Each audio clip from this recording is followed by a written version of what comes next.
Plongeons aujourd'hui dans un texte vraiment fondamental, publié il y a plus d'un siècle et demi, mais bon, toujours très débattu, le Capital de Karl Marx.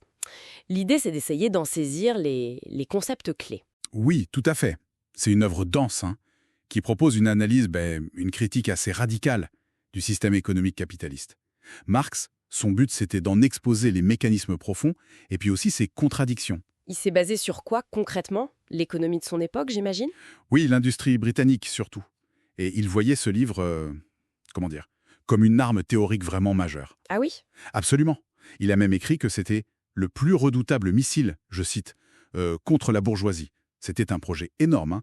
D'ailleurs, seul le premier livre a été vraiment finalisé par Marx lui-même. Ah d'accord. Et le reste? C'est Engels et puis Kautsky qui ont compilé la suite à partir de ses notes, de ses manuscrits. Bon, alors concentrons-nous sur ce fameux premier livre. Si je me souviens bien, tout commence par la marchandise. C'est ça la cellule de base. Exactement. La marchandise. Pour Marx, elle a, disons, deux facettes. D'abord, ce qu'il appelle la valeur d'usage, son utilité concrète, à quoi ça sert, quoi. Simple. Et ensuite, et là c'est crucial, la valeur d'échange.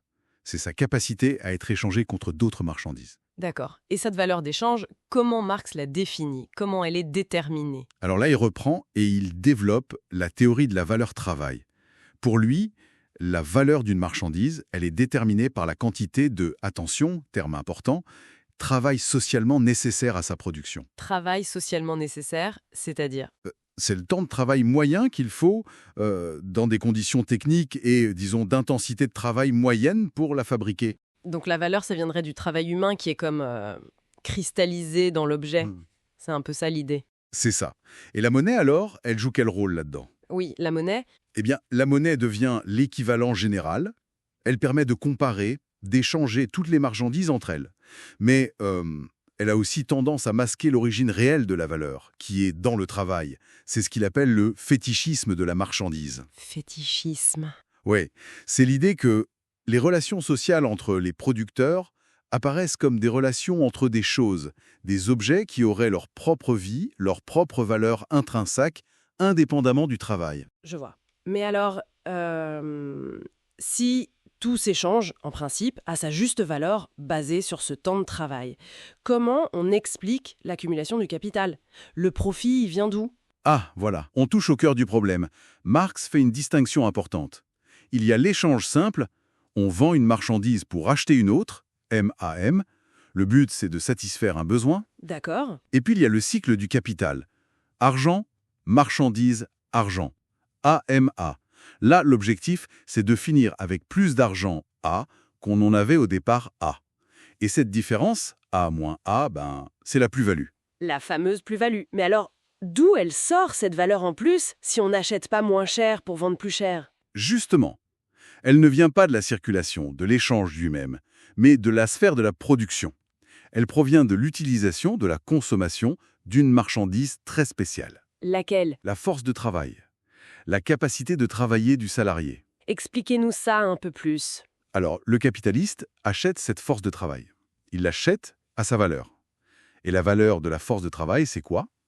C'est le coût de sa reproduction. C'est-à-dire? Les moyens de subsistance. Oui, les biens nécessaires pour que le travailleur vive, se forme, puisse entretenir sa famille, bref, le salaire. Mais le truc, c'est que cette force de travail, une fois qu'on l'utilise, elle crée plus de valeur qu'elle n'en a coûté pour sa reproduction. Ah, c'est là l'astuce, si on peut dire. C'est le point central, oui. Imaginons un ouvrier.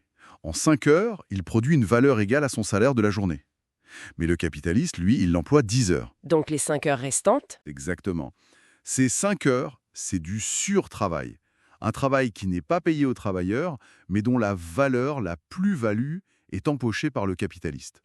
D'accord. Le profit viendrait donc de ce surtravail, ce temps non payé. Et comment les capitalistes cherchent à maximiser ça, cette plus-value? Principalement, selon Marx, de deux manières. D'abord, ce qu'il nomme la plus-value absolue. C'est-à-dire? C'est simple, on allonge la durée de la journée de travail. Si le temps nécessaire pour que l'ouvrier produise l'équivalent de son salaire reste le même, eh bien, plus la journée est longue, plus le surtravail augmente. Ça a mené à d'énormes luttes sociales pour la réduction du temps de travail. Logique. Et la deuxième manière? C'est la plus-value relative.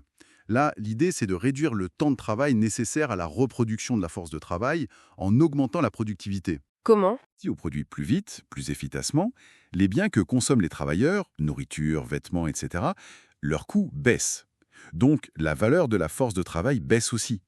Et la part du surtravail dans la journée peut augmenter, même si la journée de travail ne s'allonge pas. Et les moyens pour augmenter cette productivité? La coopération entre travailleurs, la division du travail dans la manufacture, et puis surtout l'arrivée du machinisme, des machines. Les machines, ça augmente la productivité, mais Marx y voit aussi des conséquences moins positives, non? Oui, tout à fait. Il note l'intensification du travail, on travaille plus vite, au rythme de la machine. Il note aussi la déqualification de l'ouvrier, dont le savoir-faire est souvent transféré à la machine. Et puis, un point très important, la création de ce qu'il appelle l'armée de réserve industrielle. Le chômage, en gros. Oui, un chômage structurel, une population de travailleurs disponibles qui fait pression sur les salaires de ceux qui ont un emploi. C'est un mécanisme régulateur pour le capital, selon lui. D'accord. Et toutes ces dynamiques, l'extraction de la plus-value, la course à la productivité, à grande échelle, ça mène où, d'après Marx? Ça mène à l'accumulation du capital. La plus-value, elle n'est pas juste dépensée par le capitaliste. Une grande partie est réinvestie pour acheter plus de machines, plus de matières premières, plus de force de travail. Pour générer encore plus de plus-value.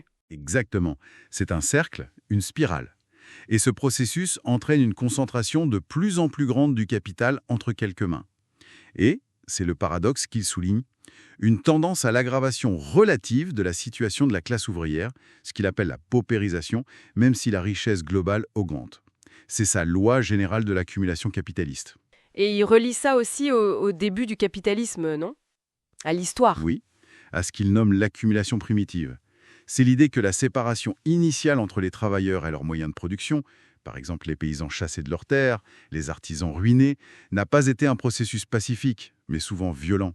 C'est cette expropriation qui a créé d'un côté les capitalistes possédant les moyens de production, et de l'autre, les prolétaires, libres mais obligés de vendre leur force de travail pour survivre. Donc, si on essaie de synthétiser sa vision, c'est un système qui repose sur l'exploitation, l'extraction de cette plus-value et qui a une tendance interne à la concentration, à l'expansion, mais aussi à générer ses propres contradictions. C'est ça? C'est tout à fait ça.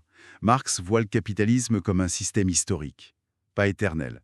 Un système qui crée, certes, un marché mondial, qui connecte tout le monde, il parle de l'entrelacement de tous les peuples dans le réseau du marché universel, mais qui en même temps génère des crises, de l'exploitation, et donc inévitablement, selon lui, des résistances de la part de ceux qui sont exploités.